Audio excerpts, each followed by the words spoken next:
کوئی تو ہے جو نظام ہستی چلا رہا ہے، وہی خدا ہے۔ اعوذ باللہ من الشیطان الرجیم، بسم اللہ الرحمن الرحیم۔ السلام علیکم ناظرین، امید ہے آپ خیریت سے ہوں گے۔ Jail drama, security threat alert flop.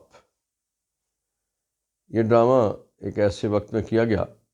جب پاکستان میں سینٹ کے انتخابات نزدیک آ گئے اور اگلے چند دنوں میں سینٹ کے الیکشن ہو رہے ہیں۔ پی ٹی آئی قیادت کا یہ کہنا ہے کہ انہوں نے عمران خان صاحب سے مشاورت کرنی تھی کینڈیڈیٹس کے حوالے سے، پھر جو ان کے اتحادی جماعتیں ہیں اور ان کے حوالے سے کہ کس انداز سے کس صوبے سے جو آپ کو پتہ ہے نا کہ جو سینٹ کا الیکشن ہے اس میں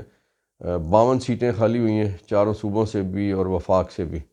اور اس میں پی ٹی آئی نے الیکشن کانٹیسٹ کرنا ہے، اور یہ انتہائی ایوان بالا کے حوالے سے انتہائی اہم ایک مرحلہ تھا۔ تو ایک ایسے مرحلے پہ کہا یہ جا رہا ہے کہ ایک ایسا ڈرامہ رچایا گیا کہ جیل میں 2 ہفتے کے لیے عمران خان صاحب سمیت تمام قیدیوں کی ملاقاتیں بند کر دی گئی۔ لیکن ناظرین، یہ ڈرامہ جلد ٹھس ہو گیا۔ اس کی وجہ یہ ہے کہ اس سے پہلے جو جیل کے حوالے سے جو کچھ 3 واقعات جن کو بنیاد بنایا جا رہا تھا، بم برآمدگی ہوئی، پھر 3 افغانستان سے آنے والے 3 دہشت گرد گرفتار ہوئے، پھر جیل کے اندر جو قتل ہوا، اور پھر اس طرح کی باتیں کہ پھر تھریٹ الرٹ آ گئی جی کہ کسی پڑوسی ملک سے کوئی دہشت گردی کا خطرہ ہے، پھر رینجرز اور پولیس کی مشقیں، اور پھر چیکنگ، اور پھر بم ڈسپوزل اسکواڈ کی کاروائیاں، اور دیواروں پہ خاردار تارے لگانا، یہ سارا کچھ۔ ناظرین، اس میں کہا یہ جا رہا ہے کہ یہ اس کے اندر حقیقت کتنی تھی یا نہیں تھی، لیکن یہ ہے کہ بنیادی مقصد جو بظاہر اس کا نظر آ رہا ہے وہ یہی تھا کہ عمران خان صاحب کے ساتھ قیادت ملاقات نہ کر سکے، اور جس انداز سے الیکشن سے پہلے پابندیاں لگائی گئی تھیں، اور جو عمران خان صاحب ظاہر ہے پورے ملک میں ان کی جماعت الیکشن لڑ رہی تھی، تو جو قومی اسمبلی اور صوبائی اسمبلی کے لیے جن لوگوں کو ٹکٹ جاری ہونے تھے وہ فہرستیں تبادلہ نہیں کرنے دی گئی، ان پہ گفتگو نہیں کرنے دی گئی، فہرستیں نہیں پہنچنے دی گئی، اور عمران خان صاحب پھر الیکشن کے حوالے سے جو ٹکٹ جاری ہوئے کچھ جگہوں پہ انہوں نے تحفظات کا اظہار بھی کیا، انہیں پتہ ہی نہیں تھا کہ کس کو کیا ٹکٹ جاری کیا جا رہا ہے۔ اس کی وجہ یہ ہے کہ جو قیادت تھی ان کو ملاقات نہیں کرنے دی گئی، اور یقیناً پھر ایک فضا ایک ایسی قائم ہوئی کہ جس کا کوئی مداوع نہیں کیا جا سکتا تھا۔ تو اب بھی یہی کہا جا رہا تھا کہ یہ جو اس وقت یہ جو ڈرامے والی صورتحال ہے، jail security drama threat alert, یہ بھی اسی نوعیت کا ڈرامہ تھا۔ ساڈا حق ایتھے رکھ، علی امین گنڈا پور نے، آپ کو پتہ ہے کہ اسی ڈرامے کی وجہ سے جیل ڈرامہ جو تھا تو انہوں نے بدھ والے دن ملاقات کرنی تھی جناب چیئرمین عمران خان صاحب سے جیل میں، تو پنجاب گورنمنٹ نے انہیں خط لکھ دیا کہ آپ چونکہ تھریٹ الرٹ ہے، ملاقات بند ہے، تو اس لیے آپ ملاقات نہیں کر سکتے۔ تو انہوں نے اس اپرچونٹی کو ایک غنیمت جانتے ہوئے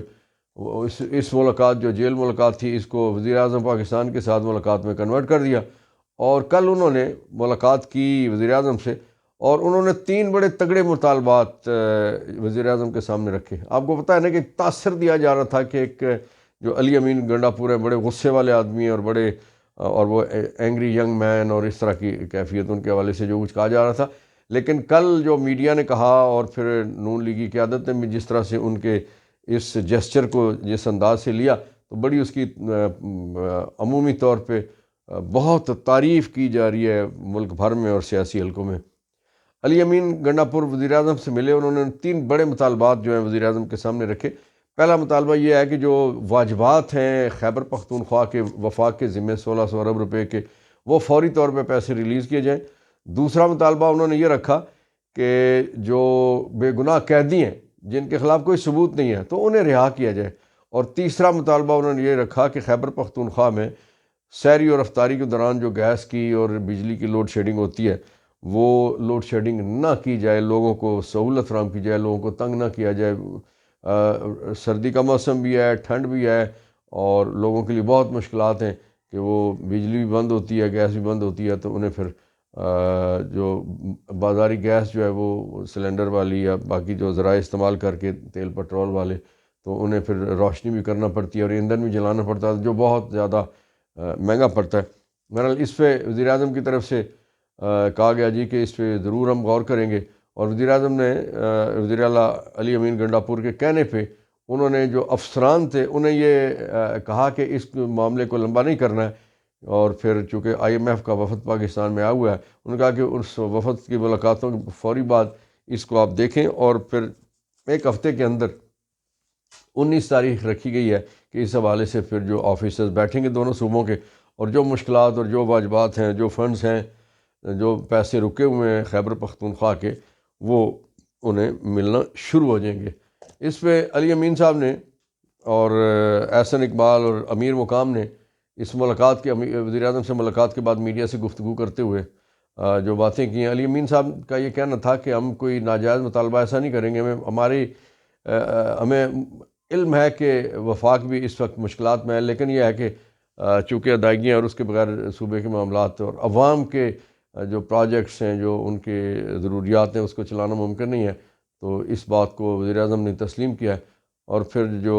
امیر مقام نے اور احسن اقبال نے جو گفتگو کرتے ہوئے میڈیا سے، انہوں نے کہا کہ یہ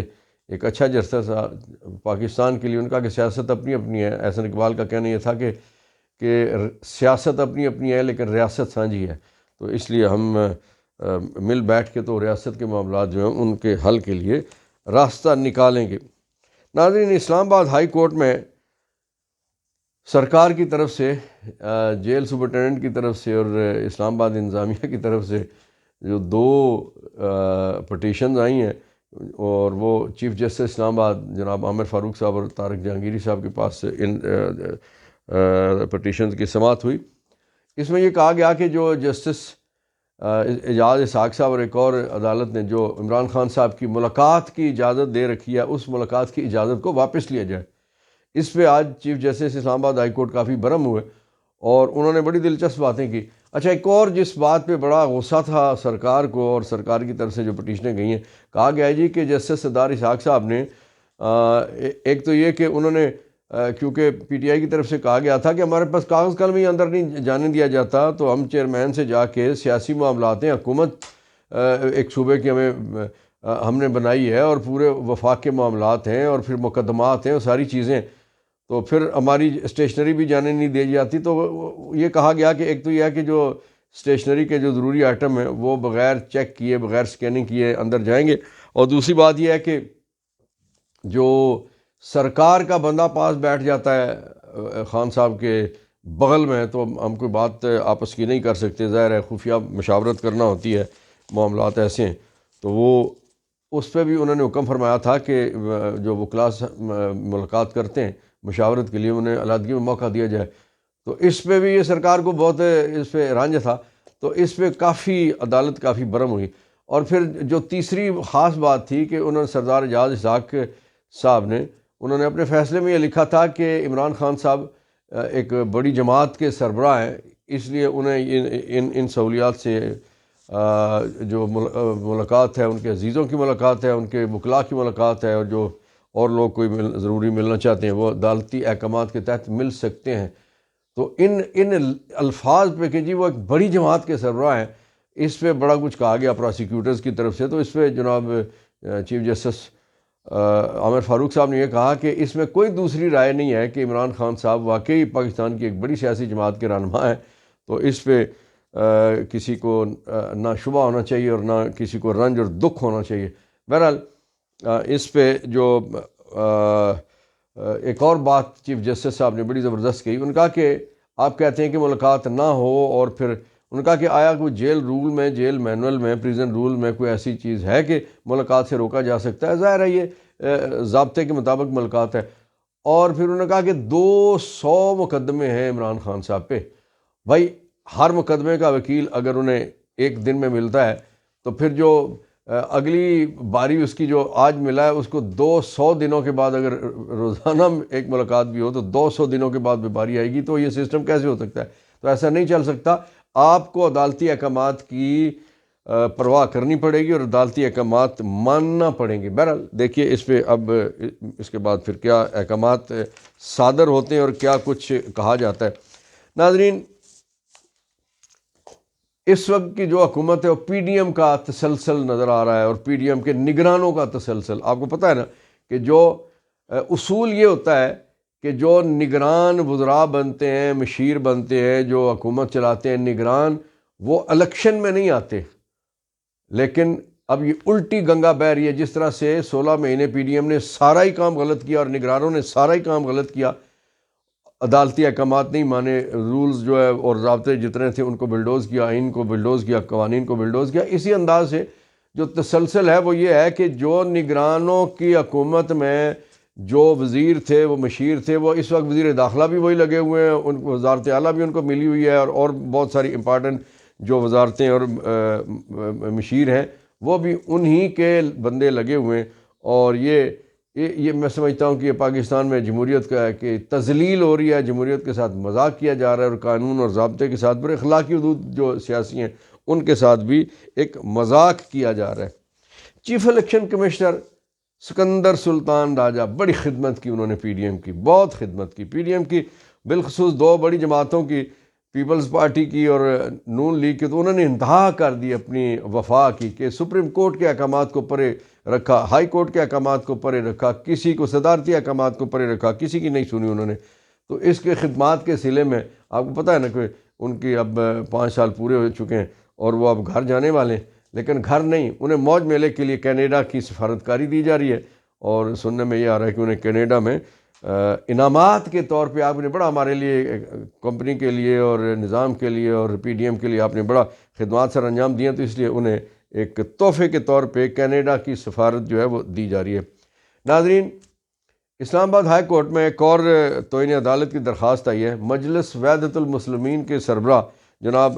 راجہ ناصر عباس صاحب نے یہ توہین عدالت کی درخواست دائر کی ہے، اور اس میں انہوں نے یہ کہا ہے کہ میں عدالتی احکامات کے باوجود اسلام آباد ہائی کورٹ سے اجازت لے کے، حکم لے کے میں ملاقات کے لیے عمران خان صاحب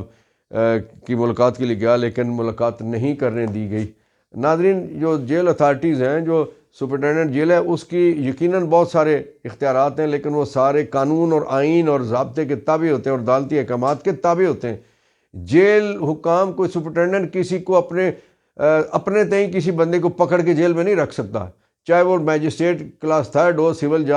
جج کلاس 3 ہو، تو وہ جس شخص کو ایک روبکار کے ذریعے سے اور ایک عدالتی حکم کے ذریعے سے جیل اتھارٹیز کے سپرد بندے کو کرتا ہے کہ اس کی آپ نے اتنے عرصے تک اس کی حراست رکھنی ہے، اس کو آپ نے قید میں رکھنا ہے یا بطور حوالاتی رکھنا ہے، تو وہ عدالتی احکامات کے تابع ہوتا ہے جیل سپرنٹینڈنٹ۔ لیکن یہاں نہ جیل مینول کی کوئی پرواہ کی جا رہی ہے، نہ پریزن رولز کی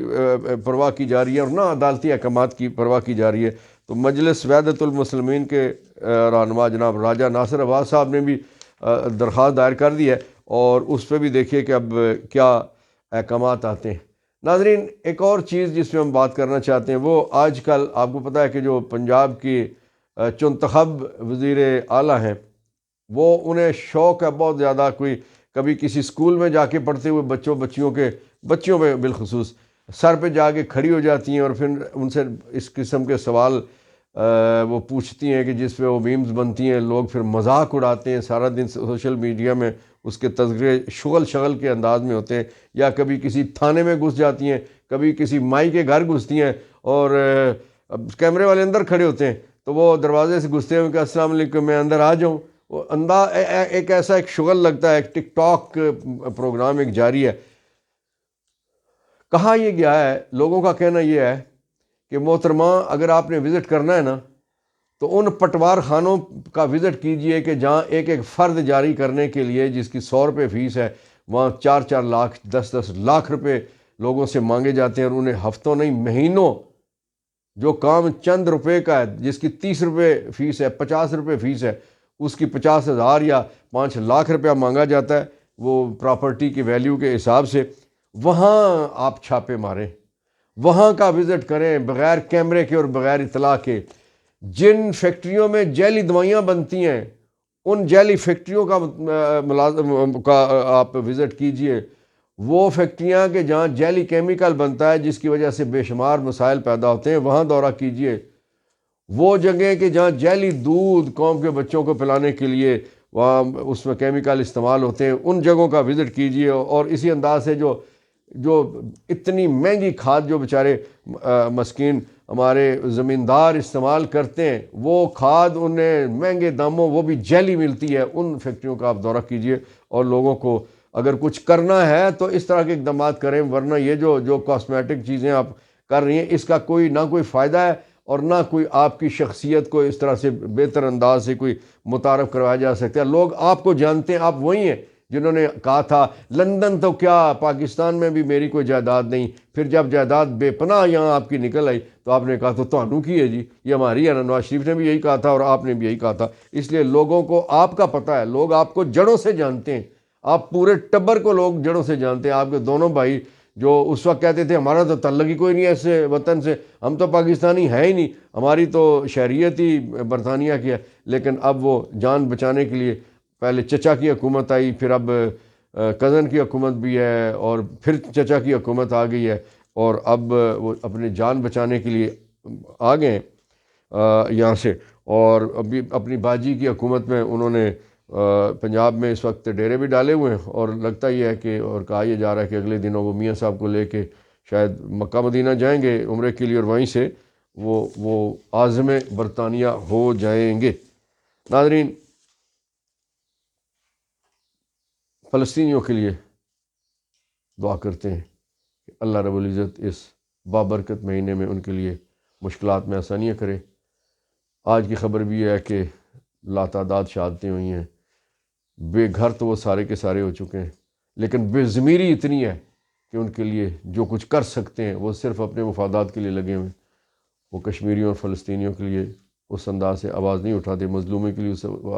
طرح سے آواز نہیں اٹھاتے کہ جو مؤثر آواز ہو۔ مؤثر آواز کیا ہے کہ آپ ناطقہ بند کر دیجئے ان کا، کہ جنہوں نے مظالم ان پہ ڈھائے ہوئے ہیں، لیکن آپ یہ نہیں کرتے، کیوں؟ کہ آپ کے ناطقے بھی ان سے جڑے ہوئے ہیں۔ اللہ تعالیٰ میرا آپ کا ہم سب کا حامی و ناصر ہو۔ آپ کو رمضان کی ساتھ یہ مبارک ہوں۔ اللہ تعالیٰ آپ کو اور مجھے ہم سب کو اس کے فیوز و برکات سمیٹنے کی توفیق دے، آمین ثم آمین۔ بہت شکریہ۔ پاکستان زندہ باد، فلسطین پائندہ باد۔